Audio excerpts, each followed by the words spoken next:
जय गुरु जी, संगत जी। गुरु जी का अनंतम अनंतम शुक्राना। गुरु जी के श्री चरणों में कोटि कोटि प्रणाम और प्यारी प्यारी संगत को जय गुरु जी। संगत जी, हम लोग सिर्फ गुरु जी के आगे खड़े होकर अपने दुनियावी सुख, ऐशो आराम, नाम दौलत ही मांगते हैं। गुरु जी से गुरु जी को नहीं मांगते। ऐसी प्रीत हो कि प्रभु तू मिल जा, अब और कुछ नहीं चाहिए। जो ये मांग लेगा उसे संसार के दुनिया के सारे सुख मिलेंगे। प्रभु की भक्ति करने से जब अमृत वेले उठेंगे, तब गुरु से प्रेम होगा। और जब गुरु से प्रेम होगा, तो हम गुरु की प्राप्ति की ही चाहत रखेंगे। प्रभु से उसकी रहमत नहीं, उसी को मांग लेंगे।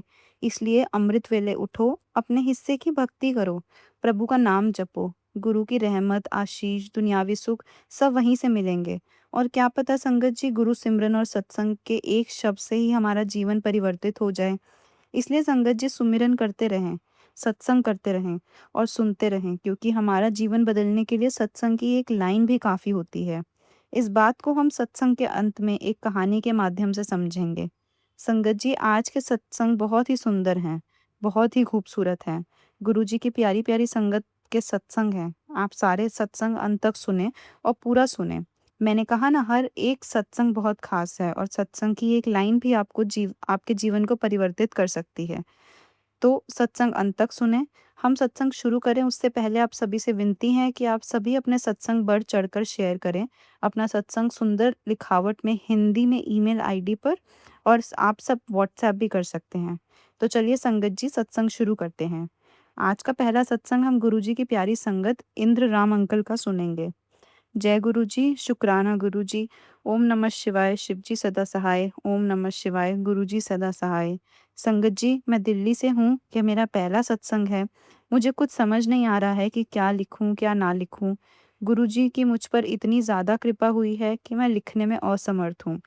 संगत जी, जिस प्रकार एक गूंगा मीठे फल का स्वाद नहीं बता सकता, वैसे मैं भी गुरु जी की महिमा को बता पाने में असमर्थ हूँ। संगत जी, अब मैं अपना सत्संग शुरू करता हूँ। संगत जी, मैं काफ़ी भाग्यशाली हूँ, क्योंकि गुरु जी मेरे पास खुद चल कर आए हैं। मेरे बेटे ने एक अंकल के काम में थोड़ी मदद की थी। ये बात 2017 की है। उन अंकल ने मेरे बेटे को गुरुजी का पॉकेट स्वरूप दिया, लेकिन हम अज्ञानी हैं, ऐसे ही संभाल कर रख दिया। लेकिन गुरुजी को पता है कि काफ़ी अज्ञानी हैं। जिन अंकल ने हमें ये स्वरूप दिया था, उन्हीं की बेटी ने मुझे गुरुजी का स्वरूप दिया। लेकिन हम गुरुजी के बारे में कुछ भी नहीं जानते, परंतु संगत जी, मुझे गुरु का स्वरूप इतना अच्छा लगा कि मैंने उसको उसकी एक फ़ोटोकॉपी कराकर फ्रेम कर लिया, अपने घर पर रख लिया। मेरे घर में कुछ पारिवारिक समस्याएँ चल रही थी, लेकिन आज समझ आ रहा है कि गुरुजी की कृपा से वह समस्याएँ ठीक हो गई। 2022 में अक्टूबर या नवंबर में मेरा मन किया कि आज मुझे गुरुजी से मिलना है। मैं ऑफ़िस से अकेले ही बड़े मंदिर के लिए निकल पड़ा। शायद गुरुजी मेरी परीक्षा ले रहे थे। मैं वहाँ पहुँचा तो मंदिर बंद था। मैं निराश हो गया और सेवादार अंकल ने कहा कि आप यहीं से माथा टेक लीजिए, आप निराश मत होइए। अगर आप यहाँ तक आए हैं, तो आपको गुरुजी के दर्शन अवश्य होंगे। संगत जी, हम कम बुद्धि वाले हैं, हम कहाँ मानने वाले। फिर मैं 10-15 दिन बाद फिर गया। जब मैं लाइन में लगा तो मुझे काफ़ी रोना आ रहा था, क्योंकि गुरुजी मेरे कष्ट काट रहे थे। फिर मैंने गुरुजी के दर्शन किए, चाय प्रसाद, लंगर प्रसाद लिया। उसके बाद गुरुजी ने मुझे अपनी इतनी प्यारी कृपा बरसाई कि मैं उनको आपको बताना चाहूँगा। वैसे तो संगत जी, गुरुजी की महिमा का गुणगान कभी ख़त्म नहीं हो सकता। गुरुजी हम सबके अंग-संग हैं। संगत जी, मेरी पत्नी व बेटा गाँव गए हुए थे। 7 जनवरी 2023 को उन्हें दिल्ली वापस आना था, परंतु कोई छोटी या बड़ी गाड़ी नहीं हो पा रही थी। हमने सभी जगह पता कर लिया, लेकिन कोई भी उन दिनों दिल्ली आने को तैयार नहीं था। फिर मैंने गुरुजी से अरदास की, प्रार्थना की कि गुरुजी, मेरे बच्चे को गाँव से दिल्ली आना है, कोई भी छोटी गाड़ी हमें दिलवा दीजिए। और संगत जी, 10 मिनट में मेरे पास फ़ोन आ गया कि भाई साहब, मेरे पास 2 सीट हैं, मैं आपको दिल्ली छोड़ सकता हूँ। संगत जी, मेरी आँखों में आँसू आ गए। गुरुजी इतनी जल्दी सुनते हैं, लेकिन हम अज्ञानी हमेशा ही गुरुजी की परीक्षा लेते रहते हैं। जय गुरु जी। संगत जी, मेरे एक अंकल दोस्त हैं, जब पहला लॉकडाउन लगा था, तब उस समय उनके मकान मालिक ने उनसे अपनी दुकान वापस ले ली थी। वैसे तो उनका स्टैम्प आधार मोहरों का काम है। तो संगत जी, वैसे ही उनकी दुकान चल गई थी और दुकान के जाने के कारण अंकल सदमे में आ गए थे। घर से बाहर तक निकलना बंद कर दिया था। किसी से फ़ोन पर बात भी नहीं करते थे। 19 अप्रैल 2021 से वह घर से बाहर नहीं निकले और 2023 में उन्होंने मुझे फ़ोन किया और कहा कि मुझे गुरुजी के आश्रम बड़े मंदिर जाना है। तू मुझे घर से ले जा और बड़े मंदिर छोड़ दे। और वहीं से वापस मुझे घर भी छोड़ देना। संगत जी, मैंने उन अंकल को उनके घर से बड़े मंदिर लेकर गया। हमने चाय प्रसाद, लंगर प्रसाद लिया। गुरुजी की चाय प्रसाद, जल प्रसाद, लंगर प्रसाद से थोड़ी ही देर में कृपा हो गई और उन अंकल ने मुझसे कहा कि अब मैं अकेले ही अपने घर चला जाऊँगा। ऐसे हैं हमारे प्यारे गुरुजी। जय गुरुजी, जय जय गुरुजी। संगत जी, अब मैं अपना तीसरा सत्संग सुनाता हूँ। मेरी भांजी की डिलीवरी होनी थी। वह 4-5 दिन से बहुत ज़्यादा पेन में थी, बहुत परेशान थी। हम सभी लोग भी काफ़ी परेशान थे क्योंकि मेरी भांजी वैसे ही बहुत कमज़ोर थी और वह उसका पहला बच्चा था। मेरी बहन ने मुझे फ़ोन किया और कहा कि भाई गुरुजी से प्रार्थना कर लेना। संगत जी, मुझे अपने गुरुजी पे पूरा भरोसा था। ये बात रात 11 बजे की है। मैंने अपनी बहन को गुरुजी को साक्षी मानकर कहा कि बहन तू चिंता मत कर, बस 1 घंटे में सोमवार लग जाएगा। गुरुजी का दिन भी है और गुरुजी की ज़रूर कृपा होगी। और संगत जी, अगले ही दिन सोमवार को मेरी भांजी को लड़का हो गया और दोनों कुशल पूर्वक हैं। जय गुरुजी, शुक्राना गुरुजी। संगत जी, यह सत्संग सुनाते हुए मैं आज भी काँप रहा हूँ। मैं अपने साहब के घर आया था। हमारे साहब ने मुझे अपने दूसरे कमरे में कुछ सामान लाने के लिए भेजा। लेकिन संगत जी, गलती से मेरा हाथ लैपटॉप पर चला गया और लैपटॉप टेबल से नीचे गिर गया, ज़मीन पर। अब तो मेरा खून ही सूख गया था क्योंकि साहब को भी गिरने की आवाज़ आ तो गई थी। साहब ने मुझसे पूछा क्या गिरा है? और मैंने झूठ बोल दिया, किसी दूसरी चीज़ का नाम ले लिया। फिर मैंने लैपटॉप को उठाया, चारों तरफ से घुमाकर देखा, उसमें ना कोई स्क्रैच था और ना कोई दरार थी। लेकिन अभी भी बहुत डर लग रहा था कि कहीं लैपटॉप चले ना चले। संगत जी, मैंने गुरुजी से प्रार्थना की कि गुरुजी आज मुझे बचा लीजिए। आज तो मैं बहुत बुरी तरह से डाँट खाऊँगा। मैंने धीरे से लैपटॉप को ऑन किया और लैपटॉप ऑन हो गया और मैंने तुरंत बंद कर दिया। फिर भी मन में डर लग रहा था कि मैं साहब के घर करीब 15 साल से जाता हूँ। मैंने कभी कोई मोर नहीं देखा था, लेकिन उस दिन 2 से ढाई बजे के बीच मुझे मोर नज़र आ गया और मेरी खुशी का ठिकाना नहीं रहा और मैं समझ गया कि मेरे गुरुजी कह रहे हैं कि मैं हूँ ना, चिंता क्यों कर रहा है फिर? मैं अपने साहब के साथ फिर गाड़ी में बाज़ार चला गया, लेकिन मुझे अभी भी यकीन नहीं हो रहा था कि लैपटॉप सही से चलेगा या नहीं। मैंने सोचा साहब को सच बता देता हूँ, वही ठीक रहेगा क्योंकि दूसरे दिन लैपटॉप नहीं चला तो और ज़्यादा डाँट पड़ेगी। लेकिन संगत जी, मैं 2 बार साहब को बताने की कोशिश की और इत्ते में ही हमारी गाड़ी के आगे एक और गाड़ी आ गई जिस पर गुरुजी लिखा हुआ था। और बस मैं समझ गया कि गुरुजी कह रहे हैं कि मैं हूँ, चिंता मत कर। ऐसे हैं हमारे गुरुजी। संगत जी, वैसे तो मुझे कब से मैसेज आ रहे हैं कि बेटा तू अपना कोई बड़ा सत्संग शेयर कर, लेकिन मैं 2-3 बार आधा-अधूरा सत्संग लिखकर छोड़ देता था। संगत जी, जितनी जल्दी हमारे गुरुजी सुनते हैं, इस संसार में कोई और नहीं सुनता। मुझे गुरुजी रोटी में, पराठे में ओम में दिखे, मोर के रूप में, तितली के रूप में, पता नहीं कितनी बार दर्शन दिए हैं गुरुजी ने। जय गुरुजी, शुक्राना गुरुजी, लख-लख शुक्राना गुरुजी। संगत जी, आगे मैं अपने और भी सत्संग शेयर करता रहूँगा। जय गुरुजी, शुक्राना गुरुजी। संगत जी, अब हम अगला सत्संग लुधियाना से रंजिता आंटी का सुनेंगे। जय गुरुजी, शुक्राना गुरुजी, अनंतम अनंतम शुक्राना गुरुजी। ओम नमः शिवाय, शिव जी सदा सहाय। ओम नमः शिवाय, गुरुजी सदा सहाय। संगत जी, मेरी जर्नी गुरुजी के साथ 2019 में शुरू हुई, लेकिन मेरा रियल कनेक्शन गुरुजी के साथ 2021 में ही हुआ। और फिर उसके बाद जो कनेक्शन हुआ वह कभी नहीं छूटा। गुरुजी मुझे ड्रीम दर्शन देते थे और आज भी गुरुजी मुझे ड्रीम दर्शन दे रहे हैं। गुरुजी ने मुझे हमेशा मेरे बुरे वक़्त में सँभाल के रखा है। जैसे एक पिता अपने बच्चों के साथ अपने बच्चों का हाथ कभी नहीं छोड़ता, वैसे ही गुरुजी ने भी मेरा हाथ कभी नहीं छोड़ा। संगत जी, ऐसा भी नहीं है कि मैंने कोई प्रॉब्लम फ़ेस नहीं की। मेरी प्रॉब्लम में भी गुरुजी ने मुझे उस सिचुएशन में भी बड़ी मौत से रखा है। मैं आपको अपना एक सत्संग सुनाना चाहती हूँ। वैसे तो आए दिन कोई ना कोई सत्संग हो ही जाता है। संगत जी, बेबी होने के 3 साल बाद मैं फिर से अपनी जॉब जॉइन करना चाहती थी, मगर एक लंबे गैप के कारण थोड़ा मुश्किल लग रहा था। फिर मुझे कोई कंसल्टेंसी के बाद एक जॉब मिली, मगर वह जॉब मेरे लिए बहुत ही टॉर्चरिंग थी। उसकी टाइमिंग्स का भी बहुत इश्यू था और इन सब के कारण संगत जी, मैं बहुत ज़्यादा डिस्टर्ब रहने लगी थी। 2 महीने बाद ही मैंने वो जॉब छोड़ दी, मगर साथ ही मुझे एक और जॉब मिल गई। यह वह जॉब थी जिसे मैं शादी से पहले से ट्राई कर रही थी, पर पता नहीं ऐसे लगा जैसे वह जॉब खुद चलकर मेरे पास आई हो। मैं बहुत ज़्यादा शॉक में थी, लेकिन खुशी भी तब हुई, आज मैं वही जॉब कर रही हूँ और मुझे जॉब करते हुए 2 साल भी हो गए हैं। और यह सब सिर्फ़ और सिर्फ़ मेरे गुरुजी की ही कृपा से है। उन्हीं की लीला है जो मैं आज यहाँ हूँ। संगत जी, हमारे गुरुजी ही हैं, इतना हमें हमें प्यार करते हैं हमारे गुरुजी। गुरुजी बात-बात पर मन मोह लेते हैं। वह हमेशा हमारे साथ हैं। गुरुजी ने मुझे बहुत-बहुत प्यार दिया है और अपने होने का हमेशा एहसास कराया है। संगत जी, मैं जब गुरुजी के से दर्शन माँगती हूँ, उनके दर्शन मुझे हो ही जाते हैं। संगत जी, मुझे लगता है कि मुझसे ज़्यादा कोई लकी नहीं है कि गुरुजी ने मुझे अपनी बेटी माना है। संगत जी, अब मैं अपना सत्संग आपको यहीं पे विराम देती हूँ। आगे और भी होंगे सत्संग, तो मैं आपके साथ ज़रूर शेयर करूँगी। जय गुरु जी, शुक्राना गुरुजी, अनंतम अनंतम शुक्राना गुरुजी। संगत जी, अब हम अगला सत्संग एक आंटी का सुनेंगे, जो अपना नाम गुप्त रखना चाहती हैं। जय गुरु जी, शुक्राना गुरुजी। ओम नमः शिवाय, शिवजी सदा सहाय। ओम नमः शिवाय, गुरुजी सदा सहाय। सारी प्यारी संगत को जय गुरु जी। संगत जी, ये मेरा पहला सत्संग है जो कि मैं गुरुजी की आज्ञा से आप सबको शेयर कर रही हूँ। मुझसे गलती हो जाए तो प्लीज़ मुझे माफ़ करिएगा। सॉरी संगत जी। मैं अपना नाम गुप्त रखना चाहती हूँ। मैंने कभी सोचा नहीं था कि मैं कभी सत्संग शेयर करूँगी, क्योंकि मैं बचपन से ही अपनी फीलिंग्स लिखना शुरू कर दिया। संगत जी, कुछ दिन पहले मेरी मम्मी ने भी मुझे सत्संग शेयर करने को कहा, पर तब भी मैं नहीं कर पाई। फिर बार-बार मेरे पास मैसेज आ रहे थे गुरुजी के कि तू क्यों अपना सत्संग शेयर नहीं करती? उस वक़्त भी मैंने इग्नोर किया। उसके लिए बहुत सॉरी गुरुजी। वैसे तो पता नहीं गुरुजी ने हमें कब से अपने आप से जोड़ा हुआ है, परंतु उसका एहसास मुझे बहुत देर बाद हुआ। संगत जी, जैसा कि गुरुजी हमेशा कहते हैं कि अपना सत्संग शुरू से शुरू करो। मैं भी अपना सत्संग शुरू से ही शुरू करती हूँ। मैंने गुरुजी का स्वरूप तो बहुत बार देखा था, पर तब मुझे उनके बारे में इतना पता नहीं था। मुझे लगता था कि शायद किसी के बड़े-बुज़ुर्ग होंगे। फिर बाद में मैंने अपने ऑफ़िस में अपने मैनेजिंग डायरेक्टर के केबिन में गुरुजी का स्वरूप देखा। तब मैंने अपने एमडी से पूछा कि ये कौन है और क्या आप भी इन्हें मानते हैं? तो उन्होंने स्माइल करके कहा, ये गुरुजी हैं और मेरी वाइफ़ इन्हें बहुत मानती है, इसलिए उनका स्वरूप ऑफ़िस में लगा हुआ है। फिर एक दिन मैं ऑफ़िस के काम से अपने सीनियर की कार और ड्राइवर लेकर गई। तब रास्ते में मैंने ड्राइवर से पूछा कि क्या आप गुरुजी को जानते हो? उन्होंने कहा, हाँ मैडम, ये दिल्ली छतरपुर वाले गुरुजी हैं। और जो अपनी मैडम हैं, वह अपने सर के साथ वहाँ जाती हैं।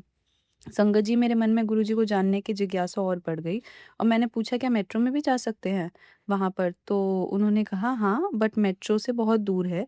मुझे लगा मैं कैसे जा पाऊँगी वहाँ पर। मेरे मन में उनसे मिलने की बहुत ज़्यादा ही जिज्ञासा थी। और संगत जी, फिर कुछ दिन बाद मैं अपनी मम्मी के साथ मार्केट गई। वहाँ एक शॉप पर गुरुजी का बहुत बड़ा स्वरूप लगा हुआ था। मैंने शॉप वाले भैया से पूछा कि भैया, ये फ़ोटो किसकी है? मैंने काफ़ी जगह देखी है। तब उन्होंने बताया कि इसे फ़ोटो नहीं, स्वरूप कहते हैं। सॉरी गुरुजी, मुझे बिल्कुल पता नहीं था। तब शॉप वाले भैया ने उनके बारे में बताया और कहा कि 2 दिन बाद उनका बर्थडे है, अर्थात गुरुजी का बर्थडे है और हम सब वहाँ जाएँगे। आप चलना चाहते हो तो आपको हम रास्ते से पिक कर लेंगे। मैंने कहा, ठीक है, आप कॉल कर लेना, और अपना नंबर उनको शेयर कर दिया। परंतु संगत जी, मुझे लगा कि शायद कौन किसी के लिए इतना हेडेक लेगा और शायद ये मुझे कॉल ही नहीं करेंगे। पर उनका कॉल मुझे 7 जुलाई सुबह-सुबह आ गया, जब मैं अपने ऑफ़िस में थी। फिर मैंने अपनी मम्मी को कॉल करके बताया तो उन्होंने कहा कि चली जाओ। फिर मैंने उन भैया को फिर से कॉल करके कहा कि आप मुझे रास्ते से पिक कर लेना, और उन्होंने मुझे इवनिंग में लगभग 4 से 5 बजे पिक करा। तब मैं किसी को भी नहीं जानती थी, सिर्फ़ उस शॉप वाले भैया को जानती थी, पर रास्ते में उनकी सिस्टर ने मुझे अपने सत्संग के बारे में बताया और काफ़ी कुछ ऐसा ही बताया जिस पर यकीन करना शायद बहुत मुश्किल था। पर उन सब बातों को सुनकर गुरुजी पर मेरा विश्वास और बढ़ रहा था। उस दिन बड़े मंदिर पहुँचने में हमें लगभग 8 बज चुके थे, क्योंकि काफ़ी ज़्यादा ट्रैफ़िक था रास्ते में। वहाँ पहुँचने पर कार पार्क की और संगत जी, जैसे ही मैंने अपना पैर ज़मीन पर रखा, इतनी तेज़ गुलाब की खुशबू आई, जैसे बहुत सारे गुलाब के बगीचे हों।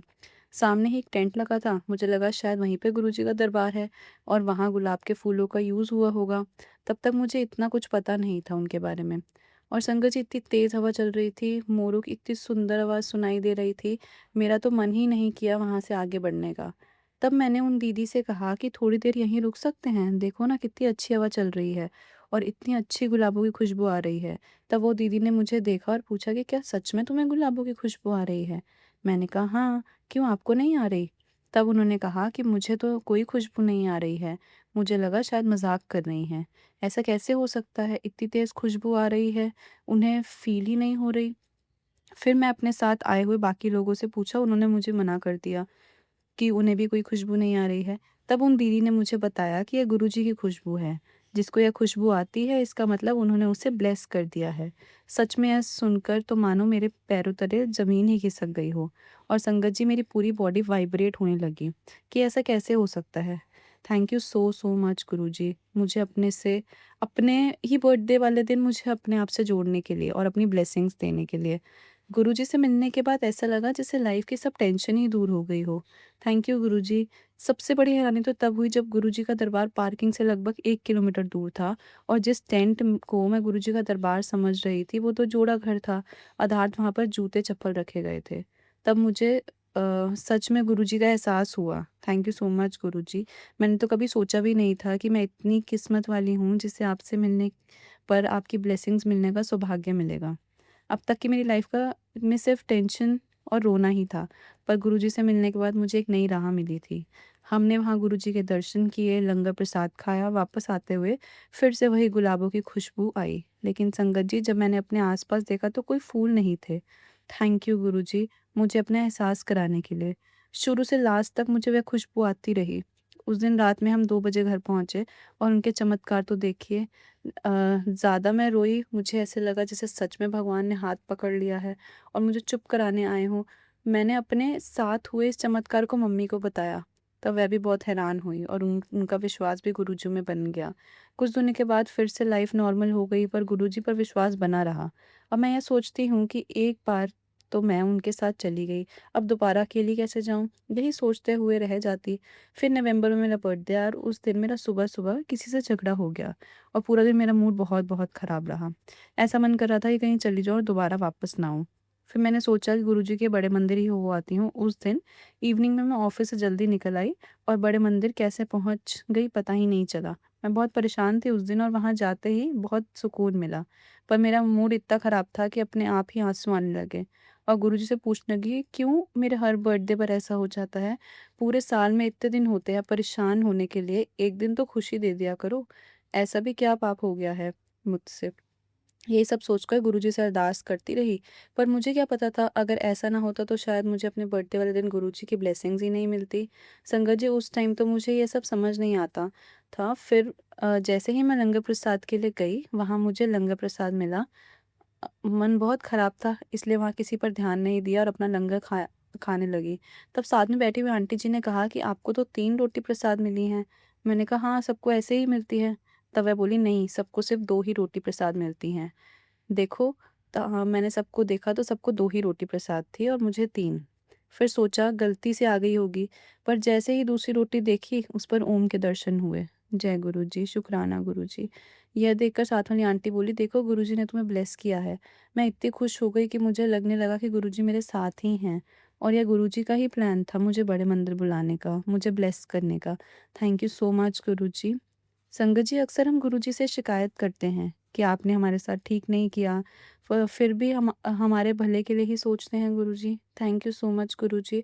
और फिर संगत जी, कुछ महीने बाद मैंने अपने ऑफिस के सीनियर के साथ गुजरात जाने का प्रोग्राम बनाया। उनकी वाइफ और मेरी मम्मी भी साथ में गए।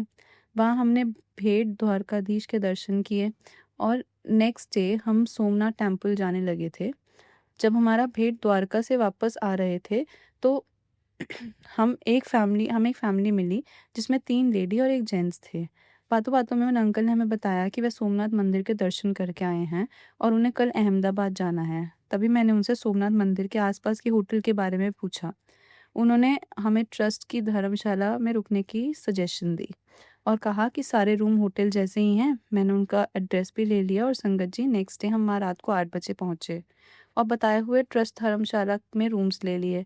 क्योंकि हमारी वहाँ कोई पहले से बुकिंग नहीं थी, इसलिए उन्होंने हमें उनके दूसरे ऑफ़िस में फ़ॉर्मेलिटीज़ फ़िल करने के लिए भेज दिया। अब उनका ऑफ़िस संगत जी वहाँ से लगभग 100-200 मीटर की दूरी पर था। क्योंकि रात ज़्यादा हो चुकी थी, इसलिए मैं और मेरे सीनियर दूसरे ऑफ़िस में गए ताकि जल्दी से रूम मिल जाए और हम सोमनाथ टेम्पल जा सकें, क्योंकि हमें वहाँ का नाइट शो मिस नहीं करना था। ट्रस्टी ऑफ़िस में जाने पर पता चला कि वहाँ पर कोई रूम खाली ही नहीं था। संगत जी, तभी मैं थोड़ी उदास हो गई और दूसरी जगह जाने का सोचने लगी। तभी उनके पास 2 रूम कैंसल हो गए और फाइनली वो 2 रूम हमें मिल गए और हैरानी तो तब हुई जब पता चला कि उसके बाद किसी को भी धर्मशाला में कोई रूम नहीं मिला। मानो जैसे गुरुजी ने ही हमारे लिए सब कुछ पहले से प्लान किया हो। हमने जल्दी से फ़ॉर्मेलिटीज़ पूरी की और अपने रूम की चाबियाँ लेकर अपने रूम में आ गए। फिर हम लोग सुबह फ्रेश वगैरह होकर सोमनाथ टेम्पल चले गए, जो कि वहाँ से 300 से 400 मीटर की दूरी पर ही था। हम जल्दी में थे क्योंकि 10 बजने वाले थे और शो शुरू होने वाला था। जैसे ही मैं एंट्रेंस गेट पर पहुँची तो मुझे वही अंकल मिले जो हमें भेंट द्वारका में मिले थे और हमें ट्रस्टी धर्मशाला में रुकने के लिए कहा था।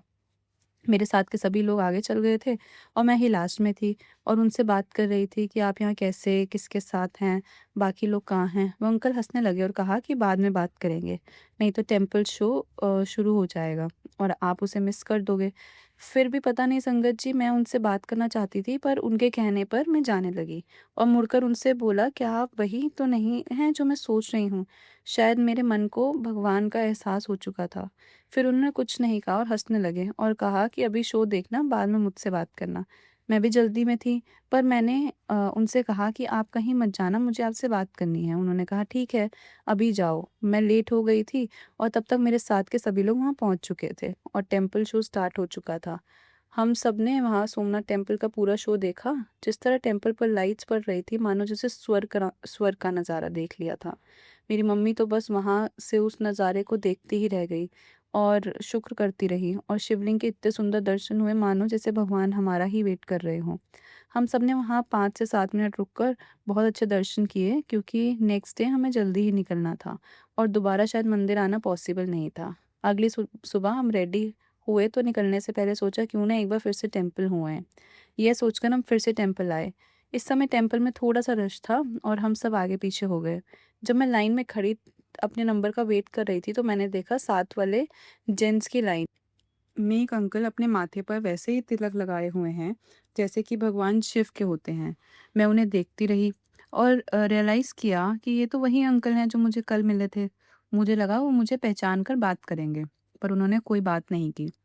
फिर मैंने ही उनसे बात करना स्टार्ट कर दी और पूछा कि आप कल यहाँ कैसे आ गए थे? उन्होंने कहा मैं तो आज ही आया हूँ, मुझे लगा शायद मुझे पहचाना नहीं। तब मैंने बताया कि हम तब मिले थे जब हम भेंट द्वारका से आ रहे थे। उन्होंने कहा मैं आपको नहीं जानता। तब मैं कुछ समझ नहीं पाई, पर बहुत हैरानी हुई कि ऐसे कैसे हो सकता है? वह भी टेम्पल में झूठ बोल रहे हैं। मैंने कुछ नहीं कहा और बहुत अच्छे से सोमनाथ भगवान के दर्शन कर वापस आ गई। तब मैंने अपनी रात वाली और सुबह वाली घटना अपनी मम्मी के साथ शेयर करी और उन्हें बताया, तो मैं ऑफ़िस के सीनियर को भी बताया, वह इंसान कल यहाँ कैसे आ सकता है, क्योंकि हम 1 दिन पहले होकर वहाँ आ चुके हैं और उन्हें कल तो अहमदाबाद जाना था। और संगत जी, यह बात तो मैं भूल ही गई थी और तब मेरे पैरों के नीचे से ज़मीन निकल गई।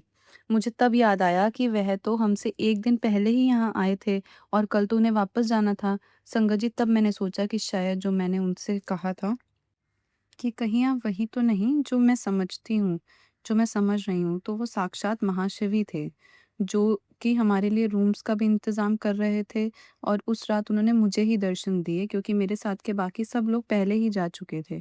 थैंक यू सो मच गुरुजी, मुझे अपने दर्शन देने के लिए, ब्लेस करने के लिए अनंतम अनंतम शुक्राना गुरुजी। पता नहीं मैंने ऐसे क्या पुण्य कर्म किए हैं, मुझे इस जन्म में भी आपके दर्शन इतनी आसानी से मिल गए। थैंक यू सो मच गुरुजी, अपनी ब्लेसिंग्स हमेशा मुझ पर ऐसे ही बनाए रखिएगा।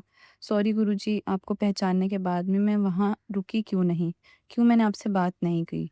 मैं हमेशा कहती थी कि शायद मेरी किस्मत अच्छी नहीं है, क्योंकि मेरी लाइफ में जो भी कुछ मैंने टॉलरेट किया है, उसके बाद तो सिर्फ़ डिप्रेशन ही होती है।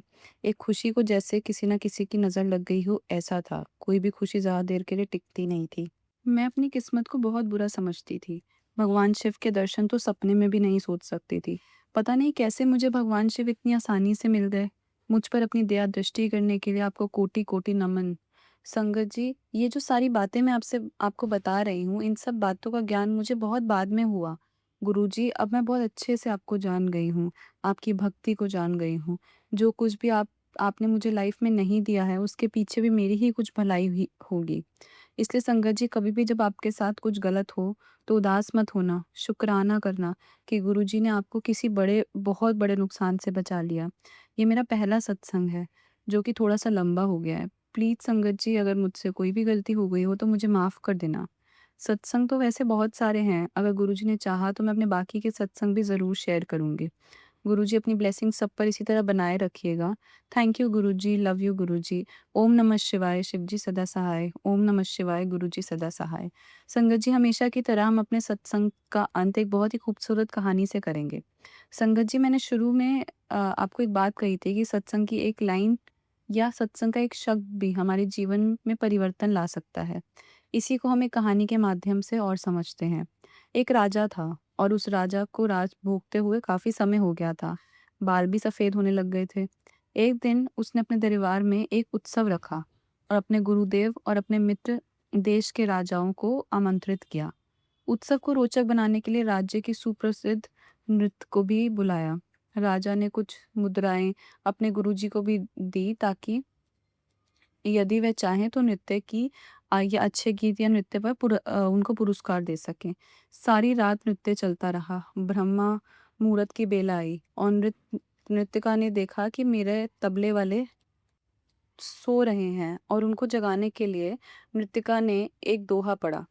बहु बीती थोड़ी रही, पल पल गई बिताए, एक पलक के कारणे क्यों कलंक लग जाए। अब इस दोहे को अलग अलग व्यक्तियों ने अपने अनुरूप अलग अलग अर्थ निकाले। तबले वाला सतर्क होकर बजाने लगा।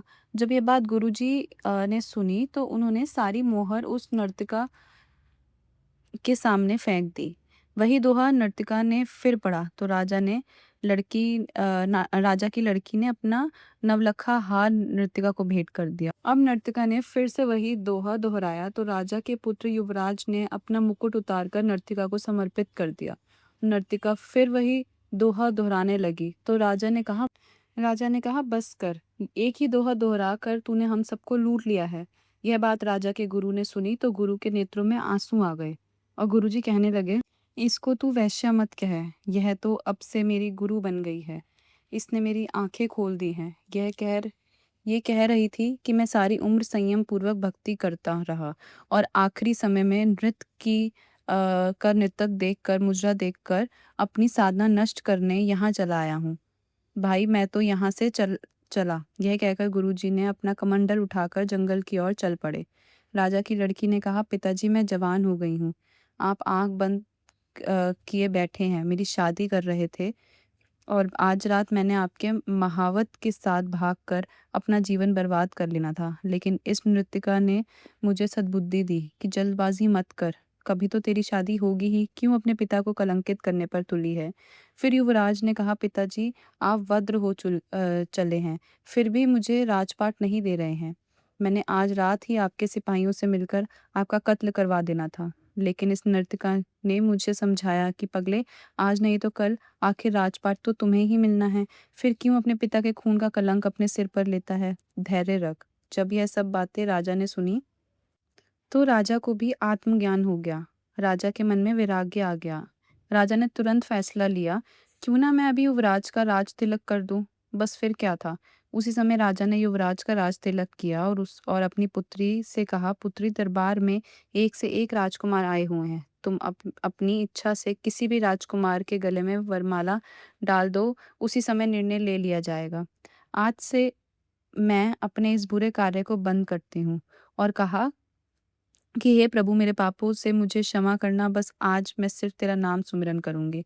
संगत जी, इस कहानी का आशय यह है कि बस समझ आने की बात है। दुनिया बदलते देर नहीं लगती। एक दोहे की दो लाइनों से भी हृदय परिवर्तन हो सकता है। बस केवल थोड़े धैर्य रखना, चिंतन करने की आवश्यकता है। इसलिए संगत जी, सत्संग सुनते रहें, सुमिरन करते रहें, क्योंकि अब आप यह जान चुके हैं कि सत्संग का एक शब्द या एक सत्संग की लाइन भी आपके जीवन को परिवर्तन करने के लिए काफ़ी है। जय गुरु जी, शुक्राना गुरु जी।